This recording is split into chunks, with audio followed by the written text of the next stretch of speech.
প্রথমে শুরুতে আমরা 5 টাকা থেকে শুরু করছি। 5 টাকায় যেটা এখন বর্তমানে মনে করেন যে 140 টাকা আছে। বোয়া বিরিয়ানির নাম আসলে ছিল না, দোকানের নাম হলো আমাদের ফাইজানে মদিনা বিরিয়ানি হাউস। কিন্তু বোয়া আমাদের দোকানে একটা বাক প্রতিবন্ধী আছে, সে কথা বলতে পারে না।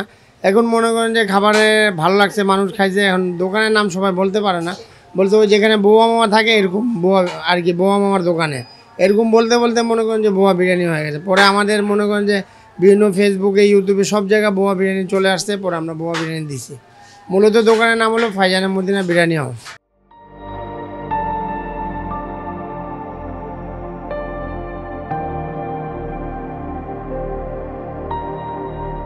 আমাদের বোয়া বিরিয়ানির বয়স প্রায় 30 থেকে 35 বছর হয়ে গেছে। এটা আমার আব্বা করছিল, দোকান চালু করছিল। দোকান আসলে মূলত চালু করছিল আমার আব্বার বন্ধু যে ছিল, উনি ছিল বাবুর্চি। ওনার মাধ্যমে দোকানটা আমার আর কি পরিচালনা। আমার আব্বার বন্ধু বলছে যে আমি যেহেতু বাবুর্চি আছে, তুই একটা বিজনেসম্যান আছে, তুই একটা দোকান দে, আমি পাক করে দিব। তখন থেকে আমাদের দোকানে আরবি ভাব শুরু হয়েছে। উনি পাক করে দিত, আমার আব্বা মানে বিক্রি করতো। এরকম করতে করতে মনে করেন যে প্রথমে আমরা 5 টাকা থেকে শুরু করছি।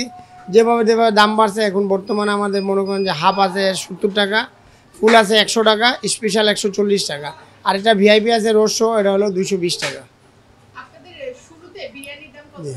প্রথমে শুরুতে আমরা 5 টাকা থেকে শুরু করছি। 5 টাকায় যেটা এখন বর্তমানে মনে করেন যে 140 টাকা আছে, সেটা 5 টাকা ছিল আগে। এটা আমাদের শুরু হয়েছে 90-92 চালু হয়েছে, তখন আমরা ছোট ছিলাম। আমার আব্বা মারা যাওয়ার পর থেকে আমার বড় ভাই, আমরা সবাই মিলে চালাই আর কি দোকানটা। আমাদের বর্তমান ঢাকাতে 4টা ব্রাঞ্চ আছে। একটা হলো এই মোহাম্মদপুরে, মেন ব্রাঞ্চ হলো আমাদের জেনেভা ক্যাম্পে, একটা হলো মিরপুরে, একটা হলো খিলগাঁও, আর একটা আছে বাইরে, আমরা মেন রোডে একটা দোকান দিয়েছি, ওখানেও আছে একটা। হ্যাঁ, আমাদের সেম থাকার কারণ হলো আমাদের যে বাবুর্চি আছে তারাই থাকে, আমরাই মশলা দিই আর কি। যদি আমরা অন্য জায়গায় ব্রাঞ্চ দিলেও আমাদের বাবুর্চি থাকে।